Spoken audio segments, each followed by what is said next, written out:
Hey, welcome to the Clubhouse. It is the Cricket Commish. We are live here at headquarters here at the Chicago Clubhouse Network and here to do the Bears Packers pregame show. Thank you. So, no.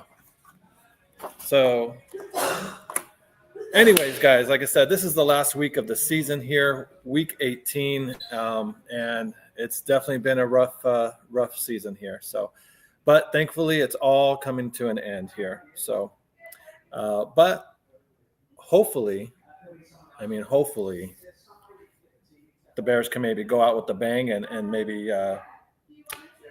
win a game going out, kind of give us something to look forward to. But I'm not holding my breath, and I don't suggest you guys do the same either. So, Plank, welcome. Thank you. Good morning. Top of the morning to y'all.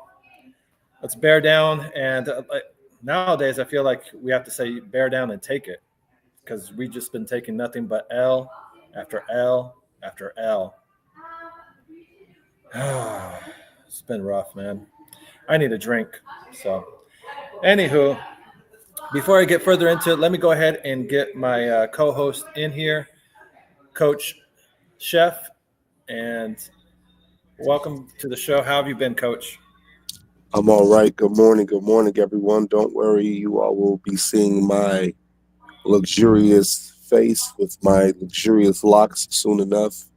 Just doing some stuff at home to get ready. Got a lot to do. But good morning, Crooked. Good to see you, my brother. Hello, Bears Nation. It is week 18. And I'm not going to lie, man. I don't think I've ever been ready for a season to be over than I am. Unfortunately, Right.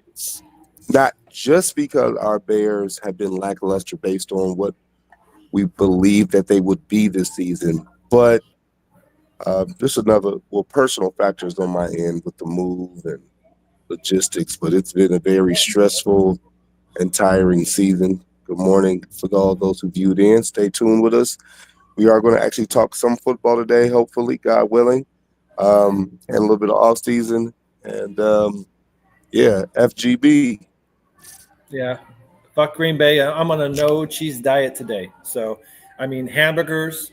I'm eating like pizza with no cheese on it. So. No Wisconsin products. Correct. Like I said, that stuff, just is bad for your stomach, anyways. So, but yeah, like I said, it wasn't just us having that expectations. It was because our GM kind of said this year was a year to take a step forward, and win and actually try and win. We're not continuing to blow it up. You know what I mean? That's already been done.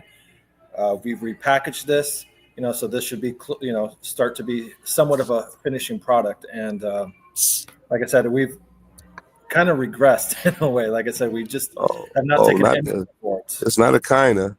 I mean, if you just look at the roster, no matter what you thought of the offensive line now, what you thought of the defense, if you looked at the roster, even if you take out the winning all the games in the preseason, just the offensive and defensive roster, you thought this was at least an 8-9 team, a 9-8 team, maybe hopefully even a 10-win team. But this has been unfortunately some of the worst football based on the roster construction. And we can talk about O-line all we want to. Well, the O-line theoretically has been the same in some aspects for years, and they look worse. Right, they have. I wanted to ask you or get your opinion here.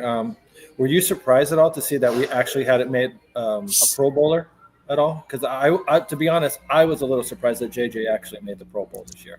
He had an okay season. I didn't think he had a Pro Bowl type of season, though. Well, the Pro Bowl has become kind of popularity. I don't know. Yeah, it's popularity. It is a mixture of fan, coach, and player votes, I believe. I think he's still one of the top corners in the league. He is not all pro as he was last season. But if you watch the games, people are still not targeting him. He's given up some plays, but I don't. kind of the idea for those who are college football fans about Travis Hunter. Like, just because you give up a play or two a game, if you're an elite corner, but you give up one touchdown in 10 weeks, it doesn't stop you from still being the elite guy that guys know you are. So it's not like he's played horrible. In fact, he's not even played average.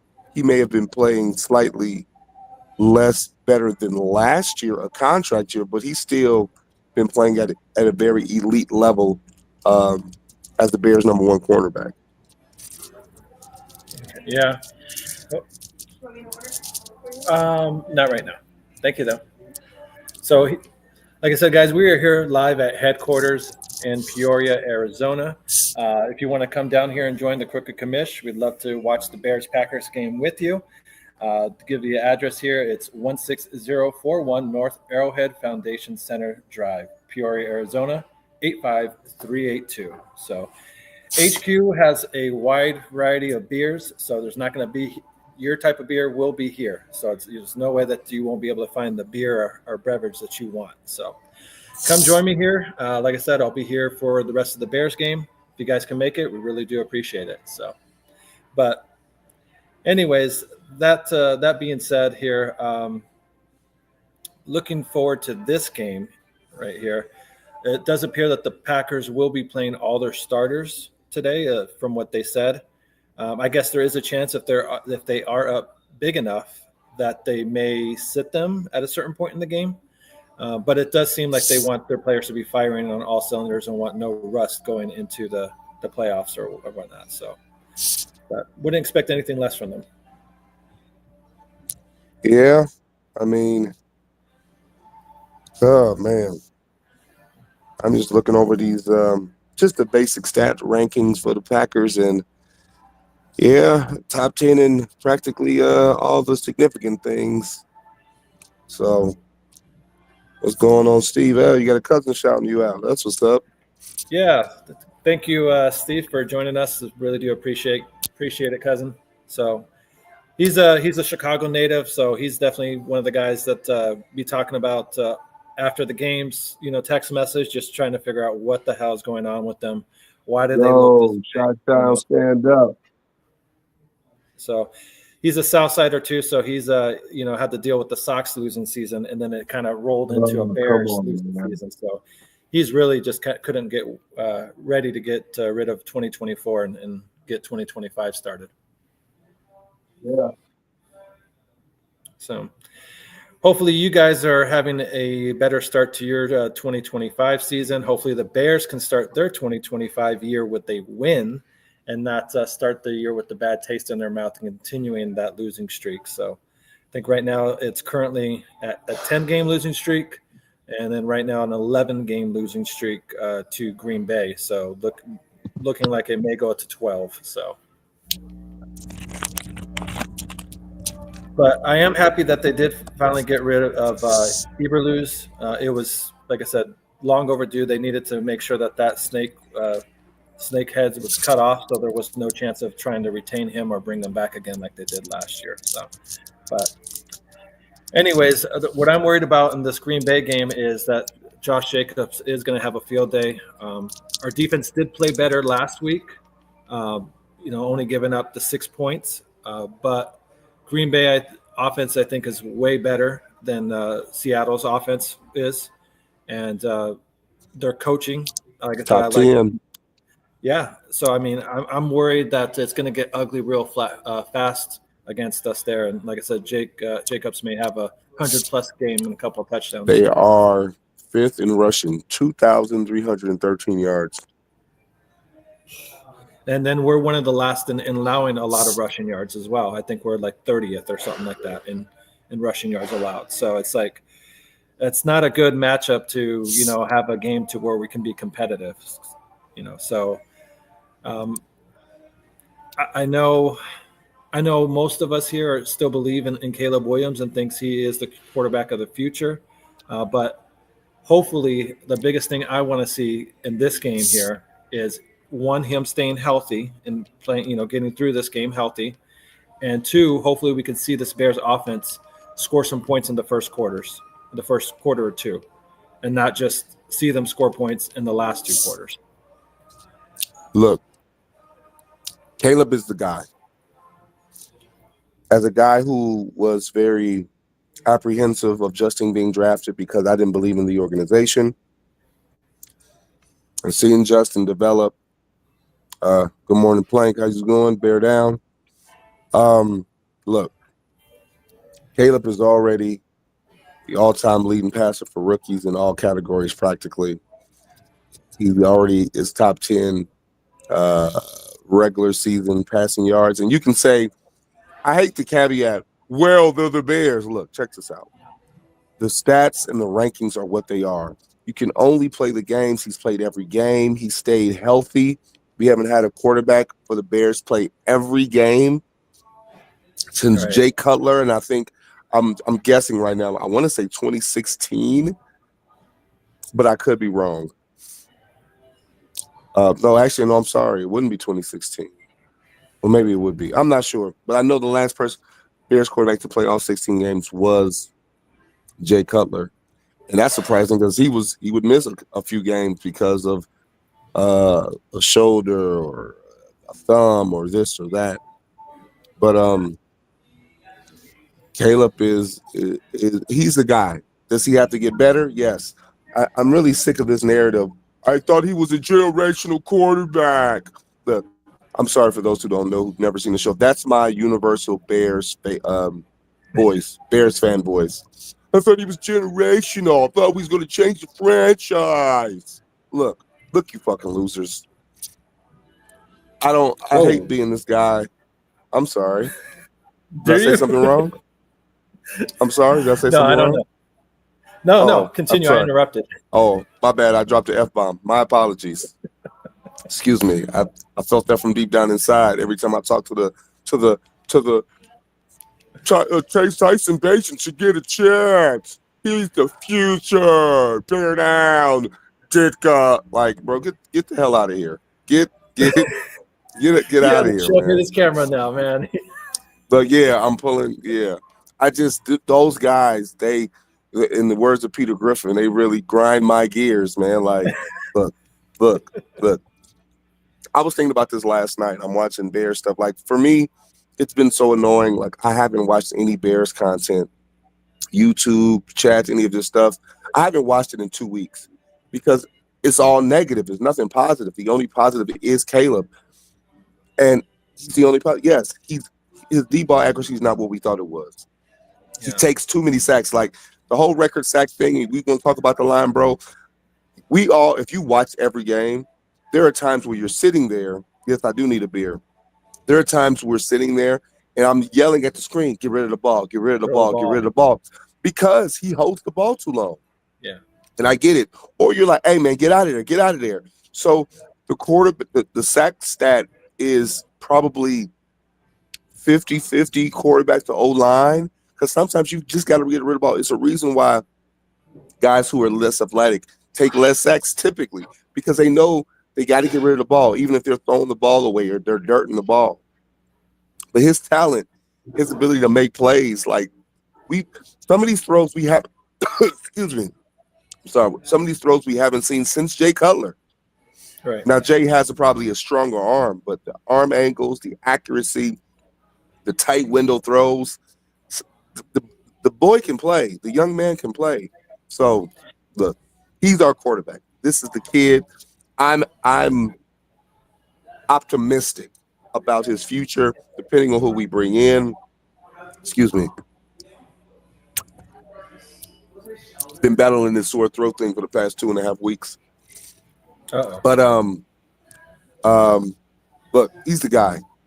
We're not drafting nobody else. I agree. 3,300 yards, 19 touchdowns, 6 picks. Like, he threw a pick for the first time. He set the rookie record, and you could say he's being safe. I don't think he's being safe, bro. I've seen throws every week where it's close to being picked and it's not picked. The kid has arm talent.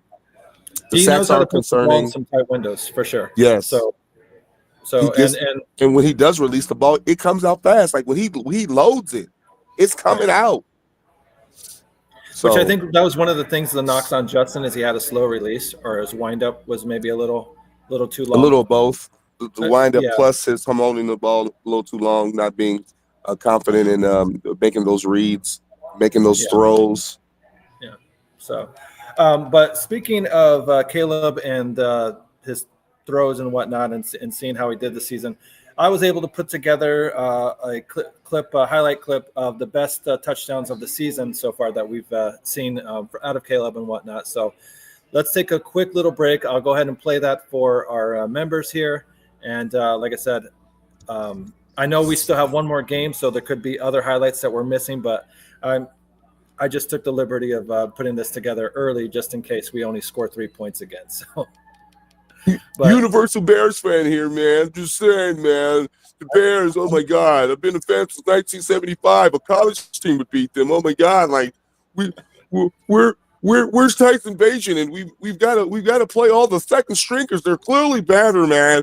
I mean, it was just like me when I was like, all conference in high school. Like, I know what I'm talking about. I didn't play any higher level than high school, and I was Mr. Tryhard. Well, I'm going to warn you guys. Unfortunately, there's no Tyson Bagent highlights in these clips right here. So it's going to be mostly Caleb, just to warn you. So, but enjoy these highlights that I was able to put together from this season from the Bears. So that's what I'm going to call how long I've been waiting for this. Woo, I'm about to make a name for myself here. Williams over the middle. Keenan Allen. Good. Apples, not oranges. Low snap. Williams fields it to the end zone. Touchdown! Roma Dunze! Sensational. Football. And now the tempo again as Swift gets going. There goes DeAndre Swift for his first Chicago Bears touchdown. Oh my God! Wow! Fakes to Allen. Fakes to Swift. And there's Kmet. Cole Kmet. Touchdown!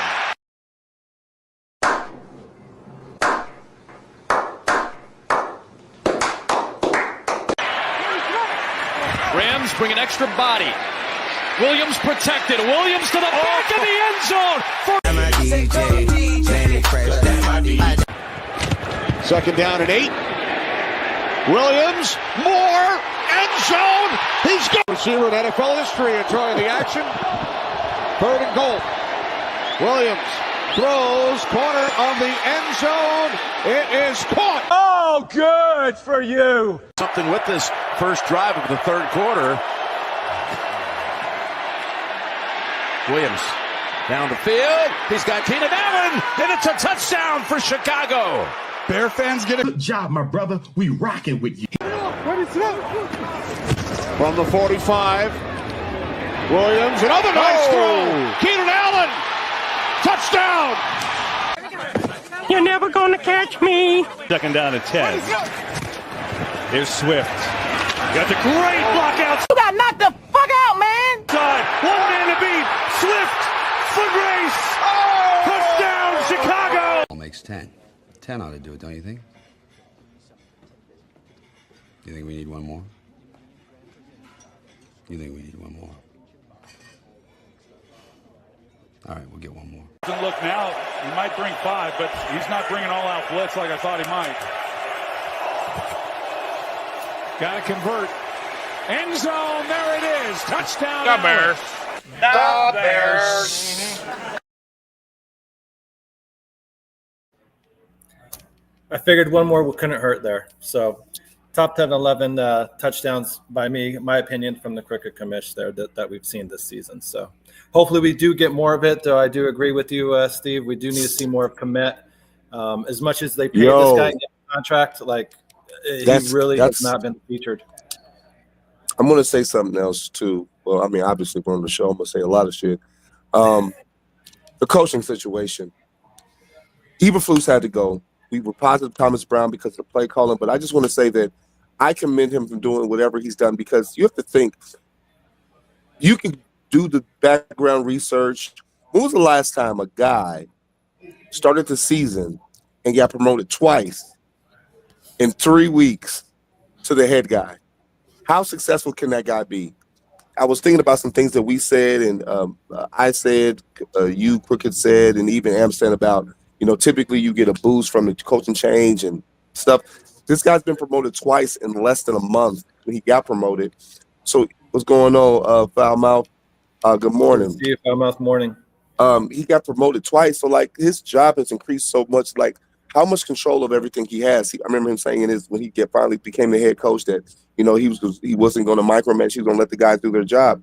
He had so much to worry about. That guy came in the only job he had coming into the season was, hey, look, I'm gonna have my analysts put together the passing game clips. I'm gonna come up with some passing concepts, and we gonna roll. Then he became the play caller. So he was like, okay, great. I could put more of my little stank on it, make the play calls. Right. Now I'm running the show. I got to make in-game calls. That's a big adjustment. I want to challenge calls. I got to worry about challenges, shit like that. Timeouts, where are we on the field? Like I said, when the fans started booing them when they went to go punt, and then all of a sudden he called a timeout, changed his mind, and put the team back on the field to go for it on 4th down when there was like around the 2-minute mark. It's like shit. That really seemed like the fans booing them really influenced. He's like, shit. All right, never mind. I mean, because it's bro, that he should have gone from the get-go. It's not, bro. None of this shit is easy. Look, I'm not gonna bring up money because I hate when people do that. Oh, they get paid millions of dollars, man. It's just a kid's game. Shut the fuck up, bro. Look, Crooked, you ever owned a business, man? No, not recently. You ever been the president, or you ever been the guy who makes the hires or makes the major decisions of a place? I'm not like cracking on you. I'm just asking a legit question. Would I say that again? Have you ever been the guy to make the position? Have you been the hiring manager? Have you been the guy to make the decisions and who delegates for a whole team? Okay, that shit ain't easy, bro. It's not easy. Yeah. All these fans who just think just because you're a millionaire or you've been doing this job, just think that you can go out there and make these decisions like you would do any better. You don't know shit. That shit is hard, bro. This game is hard. This ain't high school football. Look, I've coached high school football. I played college. I played some semi-pro. I want to have some ideas from some later shows for the offseason, but I just want people to understand how difficult this shit is, bro. You're making decisions that impact that a whole city, millions of fans are going to react to, whether you're winning or losing. The draft picks, just like I did like a semi-breakdown of the draft picks by polls and offensive line. He's drafted linemen every year. Oh, we signed Nate Davis. He was a bad pick. We traded for this lineman. If you go back and look at those free agent lists for guys who are available, there was no Nate Davis was one of the top offensive linemen coming out. He was the top 3 linemen. The year we got Shelton and these other last year, there were no legit guys that you were going to bring into this team to help block who were either not going to ask for major money or who were able to be traded for. Like, could he have done a better job? Yes. The whole we need to drive for offensive line every pick. You're not going to do that. And just because you draft a guy you think you're going to get doesn't mean he's going to be good here. One more thing. David Montgomery, because I see that a lot. Like David Montgomery, he's been killing since he's been with the Lions. I thought about something, and I've watched some Lions games because we play the Lions twice a year. Do you realize his stats with the Lions are better than his stats with the Bears? Do you know why they're better? Better offensive line. He didn't just become a player who was average and became elite. Their team is better. When your team is better, your production is better. There's actually lanes to run through in Detroit compared to where it's just a brick wall. And then like Swift's kind of doing a lot where he's trying to break it outside and he just doesn't have the speed to go outside as well. So in hindsight, yes, he let a guy go, then paid another guy more money. But bro, you think Montgomery would have double-digit touchdowns with this team? You think he would have the numbers he has split in time with this team? He wouldn't, because he didn't when he was here. Well, and that's the thing that I think the thing that people forget about with Montgomery as well is he chose to leave. Like he was a free agent.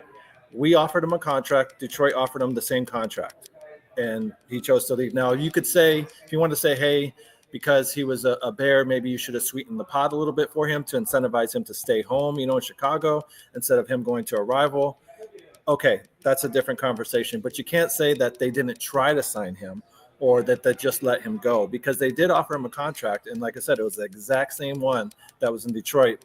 But I think he just looked at what Detroit was building and how the direction that they were going, and already kind of had this feel of Chicago, knowing that another coaching staff was probably coming in, and it seemed like more of the same, that was going to happen. So he decided to say deuces and went up to Detroit. And right now it seems to be the right move for him, because he's playing a hell of a lot better, made the Pro Bowl, even with sharing the rock with Gibbs. Him and Gibbs are looking great. So your situation changes.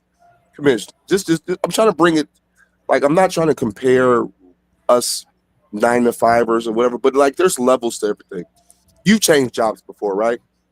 Yeah, multiple. Did you leave a job and went to a job that had a better structure? Did you leave a job that had better supervisors, a better top to bottom organizational pool, where you're like, man, things are run a lot better here, and you were more successful because you enjoyed the time there? Yeah. You're not miserable getting out of bed going to work, having to get ready for work. Look, all these factors are increasingly important at any level, whether you're making $5 an hour as a waitress and you're basing it on tips, whether you make $25, whether you make $80K, whether you make $100K, whether you make $170,000, or excuse me, whether you make $2.5 million a year, your situation and the environment you in will change. So the common denominator is the Bears environment. And unfortunately, it's not a positive environment for success, obviously, because they haven't been successful. There's many factors. I think Poles has done a better job than the past two GMs. Is that saying much? It doesn't matter, because I'm not doing that back looking in the past thing anymore. I told myself halfway through the season, I'm not looking back and double guessing and being a Monday morning quarterback. He's better than the previous GMs. He's made better moves. He's made better cap space. We have more cap space coming to the season than we did at any point in the past decade.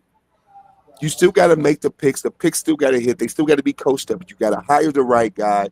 You got to bring in the right guys when they're available, not overpaying. Who did he overpay this season? Who on the team is overpaid? Do you think, my God. I think some people would say Tremaine Edmonds. Okay. But guess what? After the whole thing with Roquan, in reality, he was not going to re-sign Roquan. He wasn't. No, we had to tear the team down. Did he? Now, that I would agree. Yes, you paid what, a few $1 million more for a guy who's less talented. Yes, but you had to pay somebody. I think one of the biggest knocks for Poles, though, is we were just talking about Pro Bowl stuff. None of his draft picks, he has no Pro Bowlers. The guy that has made the Pro Bowl for the Bears wasn't even a guy that he drafted. Yes, it was a guy that he kept, retained, and paid, which thank goodness. But so far in this 3 years, I don't believe any of his draft picks that he's made has made a Pro Bowl. So that's one of the things that you can kind of look in and whatnot. Now, that all being said, just real quick, with Poles, do you think that we will be able to get the coach that we want, that we really want, yes, a competent coach, with only Poles being on this last year of the contract? I think he needs to be resigned, but yes, I think he needs to be resigned, because what coach wants to come in with a GM who's on his last year for deal? But I will also say this, bro. People who want to be head coaches, like this, let's be real. Let's be real about jobs in the NFL. When we see you ever watch like the coaching carousel every year, no matter if it's college, hype, it don't matter where it is, and you're like, damn, why did they take that job? Because motherfuckers want their jobs, bro. If you really want to become a head coach, your internal ego will tell you, I don't care what's going on, because I want the job. I know, I understand. We knew that Eberflus. No, I'm just saying. We knew that Eberflus was a lame duck coach, and we're like, well, how are we going to get a OC with a lame duck head coach? The OC, all he's thinking about is, bro, if I turn this shit around, I'm gonna get any job I want. That's just how it operates. Didn't nobody? There was no report. Although even all these reports later after the fact, I love how reports come out after shit hits the fan. It's amazing. The reports say 7 months later, bro, get the hell out of here. If you weren't reporting it now, don't hold them. Stop. Bro, get your Isn't some coward of ass that out of trying to here. keep it in house though, and like you know what I mean? Because they try to say don't, but then once somebody's gone and it's fired or It's whatnot, not in there's no reason to keep it in those house. reports are people who don't work for the Bears. These are independent writers for different companies or isolated incidents. And look, when shit hits the fan, more shit comes out. When we were winning, no one would say any fucking thing. That's just the art of the game, man. So I'm sure if the Packers were switched around, it'd be some inner. Look, I'm not making excuses. I'm just saying when things go bad, and people are going to come out the woodwork and come up with all the what ifs and could have beens and shoulda wouldas that they're going to do. Do you think if by some miracle or somehow, some way, the Bears are able to come out with the victory today, how do you think that will energize or kind of like translate to the Bears fandom and whatnot? Do you think any kind We of beat the somebody Packers. that was We Caleb beat the haters Packers. would kind of would it be like a who cares, the season's over anyway, so what, we beat the Packers, or would it really be something to look forward to going into next season to give kind of some glimmer of hope? Was there any chance that maybe the Caleb haters would maybe start to turn over a new leaf, or at least look at this guy in a different way if he's able to beat the Packers today? We'll talk about the past, and I don't want to. As a person who was never a Mitch Trubisky fan from the moment they drafted him, no matter when they were winning games, I would say that they didn't win because of him. Now, I have actual film proof that very few games were won by Mitch Trubisky. Like, I broke down a lot of that film. I watched a lot of those. I watched all those games, 95% of those games. And I would admit, when he made a good throw, he made a good throw. When he played well, I said he played well. But I was like, bro, this defense is winning these games. This offense isn't running through teams. Even that damn Bucks game, which people still rave about years later, like, bro, the Bucks that year were like 29th, 31st, and fucking first to pass. Like, get out of here.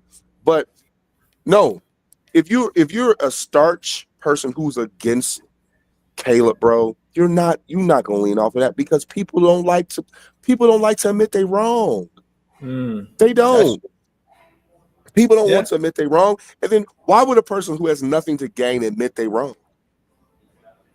Like, we're on a podcast. We don't make news for being on this podcast, but I'm a person who I like saying, look, I was wrong.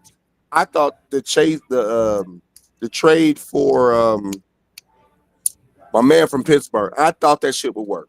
It didn't work. I was wrong. Yeah, Claypool, I thought it would work because of his physical talent. It didn't. I can say I was wrong, but the people are like, well, you didn't know what you were talking about. Neither did you. Shut up. Like, it's all a guessing game, I guess, at the end of it.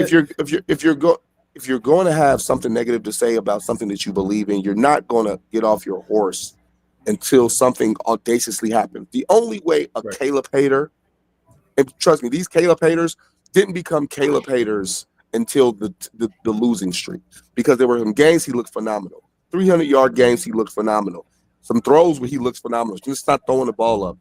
He would have to do something completely audacious for them.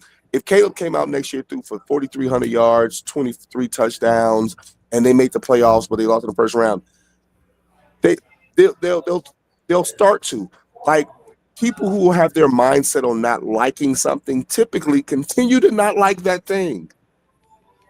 Gotcha. That's just how it is. At one point, though, like, you continue to say, "Oh, this guy's a bust. This guy's a bust." When he's consistently throwing for 4,000 yards, that's not eventually even. you just look kind of clownish or whatnot. But look, like Caleb, I've heard Caleb's well. a bust. I've heard Roma Dunze's a bust with 52 catches for 700 yards. He started on the team. Like, we have three guys who, if we were winning and the offense was a little better, they were all on pace at some point to get damn near 1,000 yards, bro. 880 by DJ, 719, 716. Like, losing or not, we're putting up numbers for a quarterback who's not throwing for 4,000 yards. All of them have 3 or more touchdowns. Like, the talent is there. So Dunze's not a buzz. Oh, you're going to rate them versus the other rookies. The other rookies who are probably number ones on their teams don't have the veteran who have had the impact. Like, situations matter in everything. Nobody on this team. Who else is a bust? people who don't like Braxton Jones. Braxton Jones was a fifth round pick. Yeah. So Utah you got State, a starting left tackle. He went to Southern Utah. Something like, yeah. He went to Southern Utah, which is a 1AA team, a FCS team, and they were bad. Like the team he came from, he was so good. He was the only person who was good enough to get drafted. He's been a bona fide starter, a starting left tackle for the past 2 seasons. 3. Yeah, I'm sorry, no, two seasons, because Bourne was drafted first, then he was drafted after. 2 seasons, and once again, let's be realistic. There are 32 starting left tackles. Is he the best left tackle? No. Is he the worst? No, probably not. He's not. He's probably dead in the fucking middle, bro. Well, and then that's where it comes into how healthy he can stay and whatnot. So I mean, well, for him, his current injury is.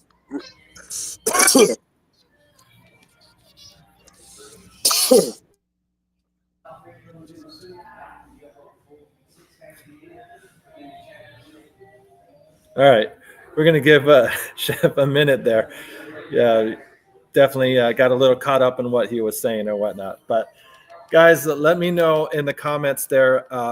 What do you think the final score of this game is going to be? If the Bears and Caleb was able to come out with a win today, and an impressive win, not just a last-minute field goal win, but would that do anything to boost up your confidence for him and thinking that he is the guy if you'd already kind of don't think so? Or would that kind of stamp it for you and solidify that he is the quarterback of the future? One of the things with polls, I know, like I said, Chef was saying that he would like to keep him. I wouldn't mind so much if they moved on from him. And like I said, haven't been too impressed with all of his draft picks and whatnot.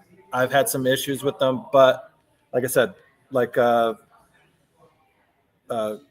was saying earlier, most of his draft picks have been hurt, but that has been part of the issue there of being able to find guys that can withstand the season and whatnot. So that's part of the trick there.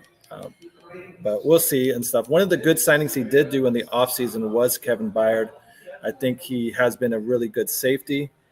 He's definitely lived up to that deal. That's one of his hits, I believe, in free agency.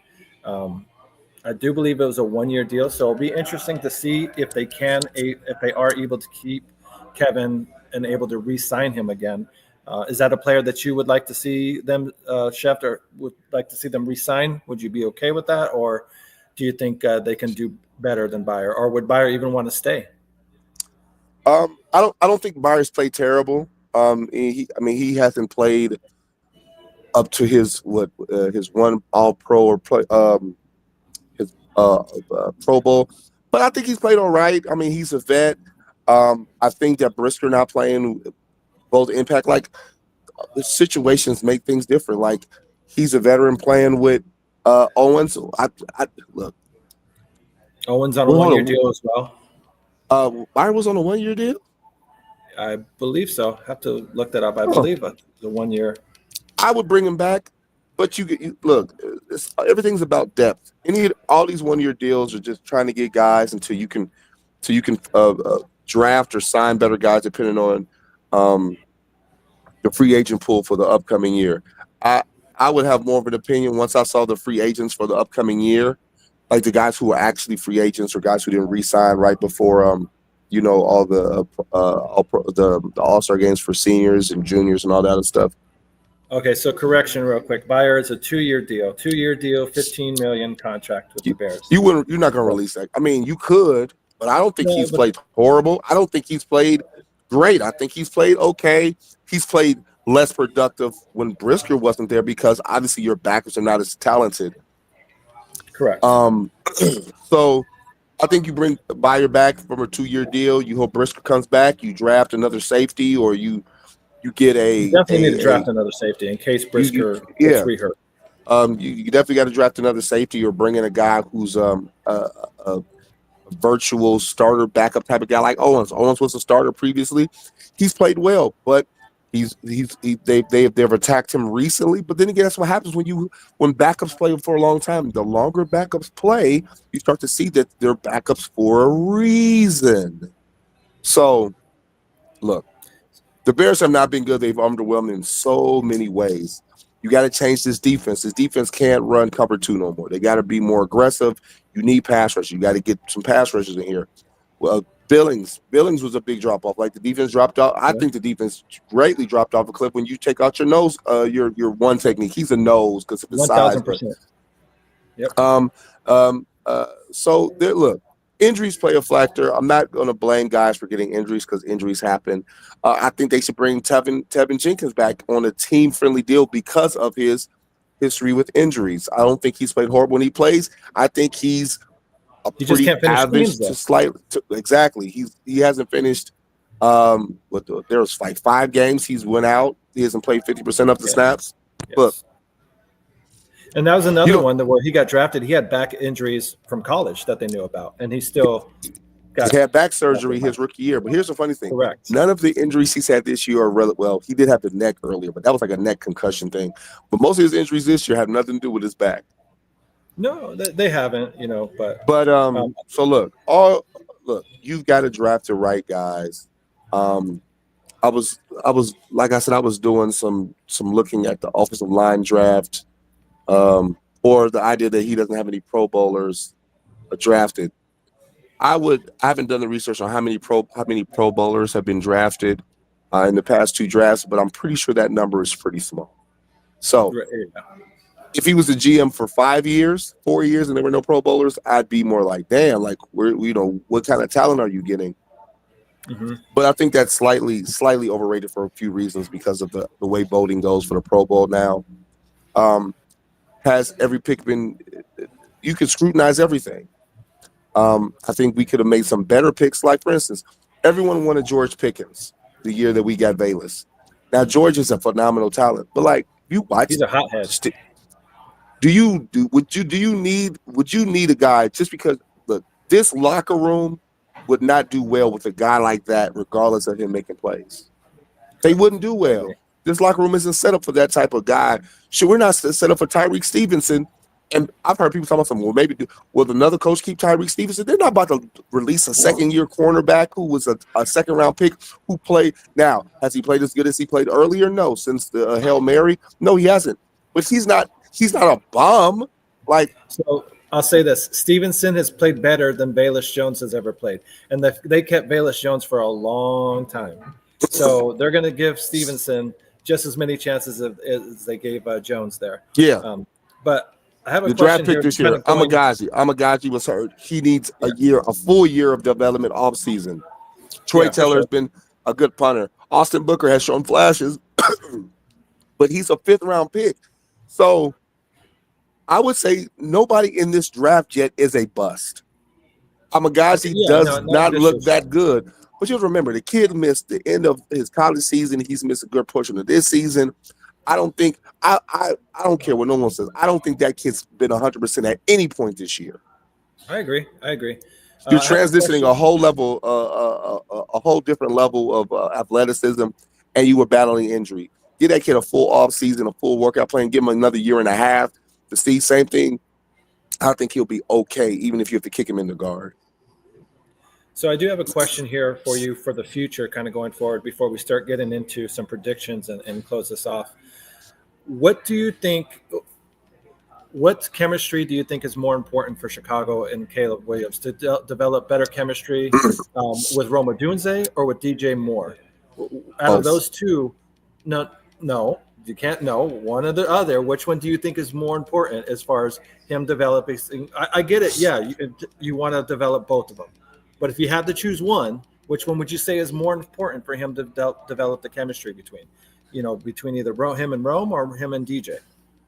Well, both of those guys are locked in for a minimum of 3 years. Like, Rome's on a rookie contract. DJ, I would only say DJ because DJ is the vet. He signed the deal for the extension, and because of the rumors about and his body language from earlier in the season. Yes. I would say him. And he's the number one. He's the number one hands down. So your relationship with your number one has to be impeccable. So I would go DJ for that factor. If DJ was on a 1 year deal like Keenan Allen, I would say wrong, but he's not. DJ's going to be here. That's why it makes it like I asked that because it seems like, going into the draft, him and Rome have kind of had a thing kind of click where they try to be on the same page or develop, a chemistry. And it seems like he's been more seeking out Rome more often than he kind of seems to seek out DJ, out there. So the target numbers would show different.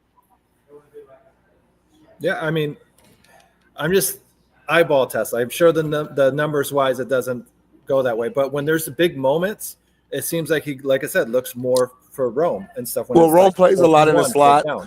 Rome does play a lot in the slot. He's a bigger body, so sometimes you go with the bigger body on versus the smaller corner and some of those. I've seen him target DJ when he shouldn't because DJ's supposed to be the man, but DJ has made certain plays in the past that would say he would. Rome is one target from having 100 targets, which would give the Bears 3 guys with 100+ targets. All the guys have 700+ yards, 3+ touchdowns. I mean, all the guys have 35+ first downs caught this season. Jeez. Okay. That's horrible. Excuse me. Look, they still trust Rome. Rome gets carries. Look, I think it's DJ for only those factors. He's a veteran. He's the number one guy. But that's tricky for me to answer because as an ex-receiver, in the high school, college level, I think my quarterback, if we've got 2 guys who are equal ability, like these 2 guys could put up 1,000 yards. We haven't had that since Marshall and Alshon. That's possible next year. Right. Regardless of who you bring in, these guys were on pace. We were hoping to get that this year. And let's not forget, we play 17 games. So to get 1,000 yards, you only got to average 58 yards a game. 58, I believe. It's like 50. Yeah, because it used to be 60. 60 yards a game for rushing or passing will get you exactly 1,000.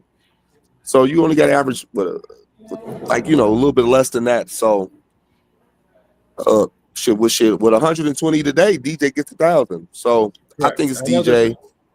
I think it's integral. I think Cole Kmet needs to be part Swift's of the game. A couple 100 and something yards away from 1,000 as well. 106. Right.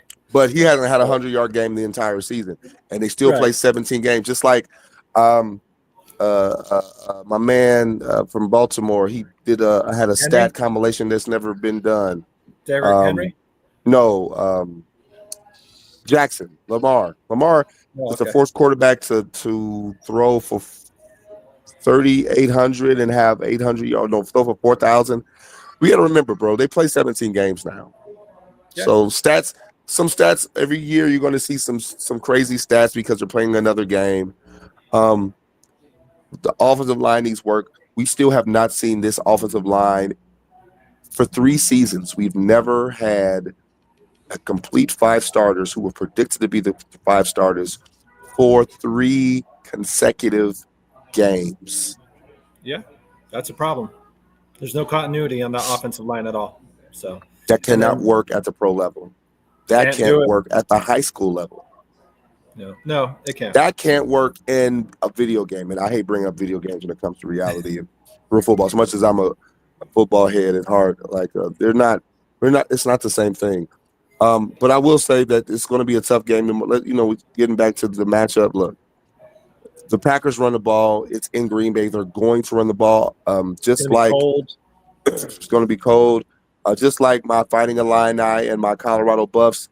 If a team has a greater chance to beat all of those teams that I root for, if they commit to the run. I'm a Colorado primetime fan. His defense has gotten better. He's gotten that team to a bowl game this year. But when teams committed to the run, that defense struggled because you need the big guys. When the Fighting Illini, when teams committed to the run versus my Illinois Fighting Illini, they struggled. When they committed, don't run the ball and then stop. You could even give them a chance. the Bears defense. We could talk about the holes in the pass defense, in the pass rush, the pass rush. But when teams commit to the run, trouble is afoot. Yeah, so if the Packers commit to the run, and they're gonna commit to the run today, they're going to. And if you can't stop them, LaFleur is not, bro. Another what for those who forget? Another first-time head coach when he finally got a head coach position. But that's a whole nother conversation. What are you saying, Paul? Thank you for joining the show. As someone who doesn't live in Chicago anymore, I don't understand why Chicagoans tolerate losing teams. Hard to understand how 7-10 goes to 4-12, and Bears podcasters. Yeah, I mean, who do you root for, Paul? I mean, you who do you root for? He still made. You don't understand why anyone in Chicago tolerates the losing. Who do you root for? It just is what it is. I mean, when it's in your blood, it's hard to just jump off a team and jump on the new winning team every year. Who do you root for? Where do you live? You a Patriot fan? Oh, you can't be because they suck now. Are you a Lion fan? With a name like Hester, hopefully he's a Bears fan. Are you a Miami University of Miami fan? They sucked for a decade and a half. Like, look, find me the team that has been successful for 20 years that you root for, unless you're just one of the people who jumps teams. One of my favorite podcaster is Bomani Jones, and he as he says, he gets off that narcotic. That's what he calls teams rooting for teams that are epic losers. He calls them narcotics. So he doesn't root for the Texas Longhorns anymore. He doesn't root for the Atlanta Falcons anymore. He doesn't root for the Atlanta Braves anymore. He's a Lions fan now. But he'll tell you straight up, and he says it with a smirk. He's like, yeah, I've been a diehard since 2021 for the Lions. Like, if you want to live that life, go ahead.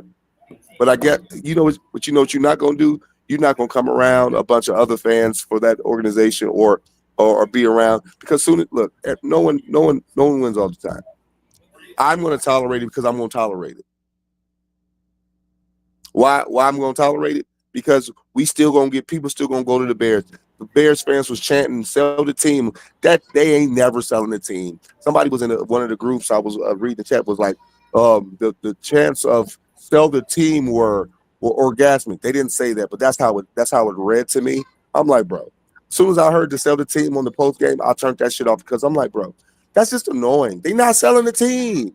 You paid your money. Say what you want. You paid your money. Chant what you want, but bro, they not selling the team. Well, like I said, they can chant it as long as they realize that it's not just because you say it enough times it's not going to speak it into existence or whatnot. You're right. Nonetheless, for a decade, we screamed Aaron Rodgers sucks, but the facts prove otherwise. Yeah, unfortunately. Well, until this year. So right. When he's no longer torturing us with Green Bay, being on Green Bay. So let's go ahead and get into predictions here. We got a few minutes left in the show, and then let's go ahead and wrap this up here. Dare I ask what your score prediction is for this game, or if you don't want to leave a score prediction, just what you think we'll see in this game? Oh man, well, after looking at the Packers and how they played this year, it's more, and that they're going to play their starters. Right. I had the Bears pulling out the upset when I woke up this morning. When I woke up at 5:30 in the morning to take my fiance to work, I had the Bears winning a close game, and I hope they do. But on these airwaves and trying to be, that's what I do. I think for me, I try not to be a homer. I try to be an objective thinker about every situation, and base my opinions in reality. The reality is that if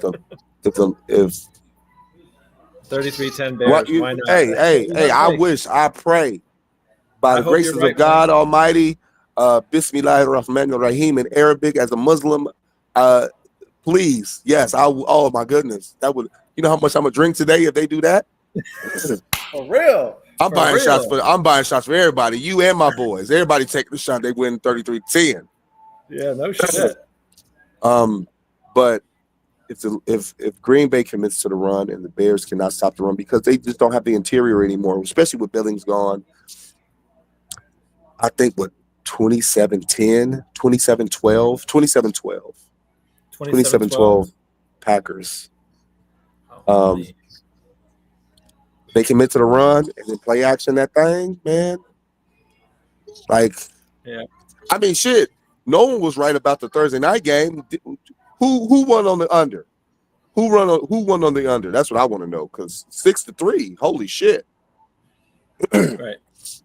So look, before we get off, I want to do this because you've met my boys. This is a season finale for pregame shows. Akil, Nasir. For those who don't know, I'm a family man. I'll be 40 in 15, 16 days. Yeah, I'll be 40 soon. Come here, Akil. Happy early birthday. Cheers to that. Come here. You don't want to say hello?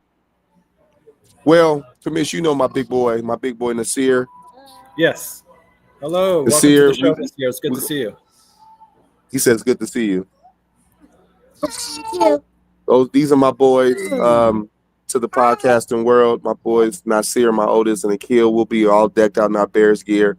This is the season finale pregame. It's been great. It's been a sad season. My son Nasir is a newly found Bears watcher now. Like, he's been a Bears fan because he lived in my house, but like, he knows the team names, he knows the schedules, he watches the games with me now. Like, you've seen him watch the games. Raising them right. And, there you go. Don't you wish the Bears win today? Yes. Who they play today? The Green Bay Packers. See, he knew. He already knew it. He didn't even have to look at the schedule on our calendar because he know we bout that in his house. We gonna tolerate that shit. Hester. All right. So yeah. Like I said, one of my favorite clips I hear from your son though, when you did one of your videos and stuff, was right before you started, you hear him in the background. We'll get him next time. Yeah. Hopeful. Yeah. Hopeful. You got damn right. We're positive around here. Dude. Story of my fucking life. Yep. Man, he says it every week. Oh, now you want to get on. There we go. So he ain't crying this time, guys. So thank you for liking, guys. Not yet. Like and subscribe. Like I said, thank you for sticking with us this season. This is our first full season of doing this Bears pregame show. We really do appreciate all the love and support that we get. We're trying to get to 1,500 subscribers here at the Chicago Clubhouse Network. So if you haven't already, please, like Chef says, hit us with that HBO special, right? Help a brother out. There we go. Help a brother out. Hit that like. Hit that subscribe. Please. And we really would appreciate it. So with that being said, let me go ahead and give my prediction here. Like I said on another podcast, I predict a lot of pain is coming our way. So okay, Clubber Lane.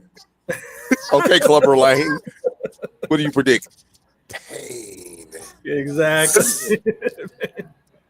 So unfortunately, I don't see us winning this game there as much as I would like us to win this game. I see Green Bay going with 12 straight victories against us, extending that winning streak. And I see the score being something along 31-13. Green Bay wins there. This fool ass bitch made punk. Yeah, no, I don't feel good saying that. You're right, Denzel. That's my bad. So hopefully next season we can say something different. Hey, though. Be careful. But we'll see. Here, guys. Yeah, man. I mean, I have a Bears prediction, but as me calling it as I see it, man, it's looking like they won't. I do predict Caleb throws 2 touchdowns. No, I don't, because I said 12. So either there'll be field goals or he'll throw 1 touchdown. So, all right. Well, like I said, guys, I'm here at headquarters in Peoria, Arizona at Bell and 83rd Avenue. If you want to join us and watch the Bears game here with me live, I'll be at 16041 North Arrowhead Foundation Center Drive, Peoria, Arizona, 85382. Join me here at headquarters Bar and Sushi Grill. Like I said, plenty of beers on tap, a lot of good food here. So you won't be disappointed, I guarantee and promise you that, unlike how the Bears have disappointed you this season. So Keith, thank you for joining us. Unfortunately, we're about to sign off here, but we do let's see how Caleb Williams plays in cold weather. Yes, this will be a good test for him for sure. Big facts. But Chef, do you have any last words before we sign off for the last time this year? Hey, we've had another successful season. Technically, this is the third season of the pregame show, but I believe this is the first full year.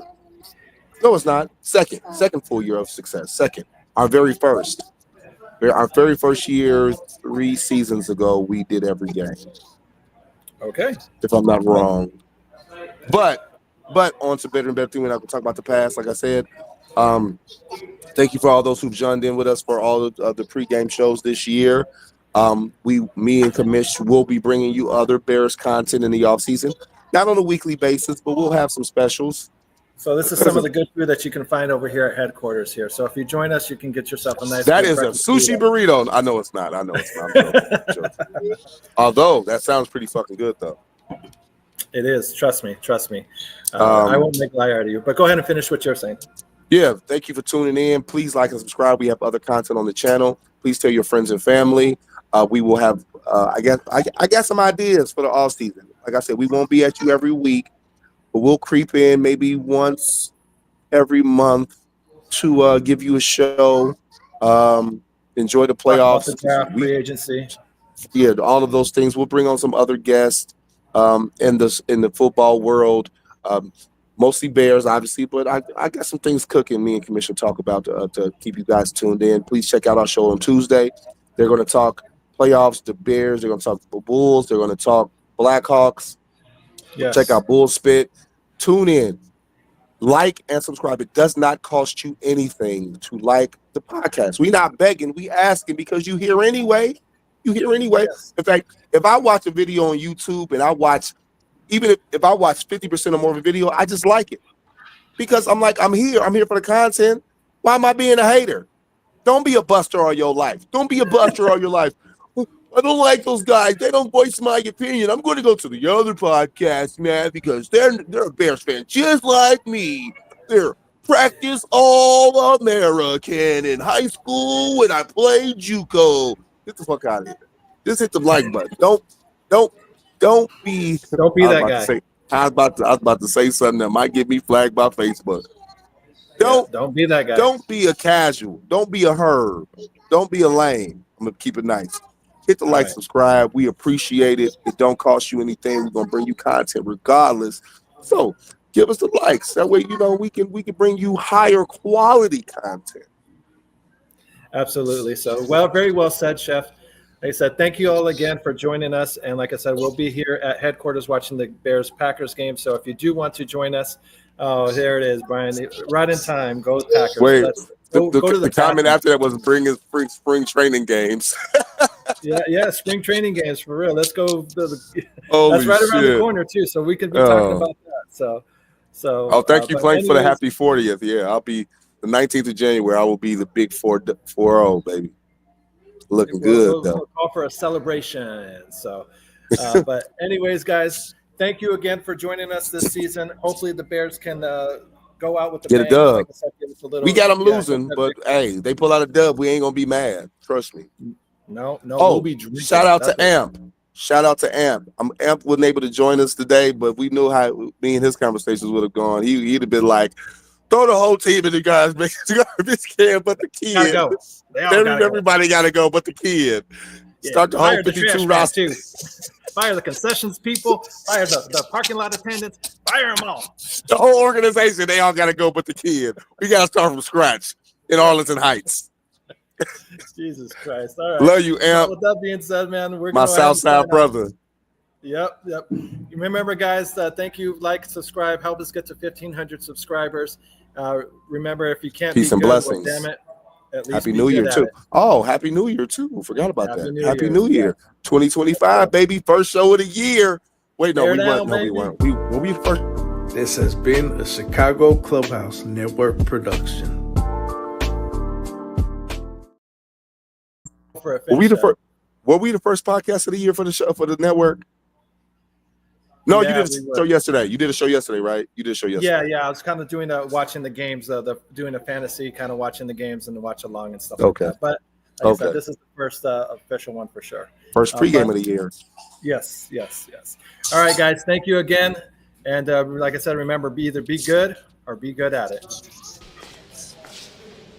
And now it's all over.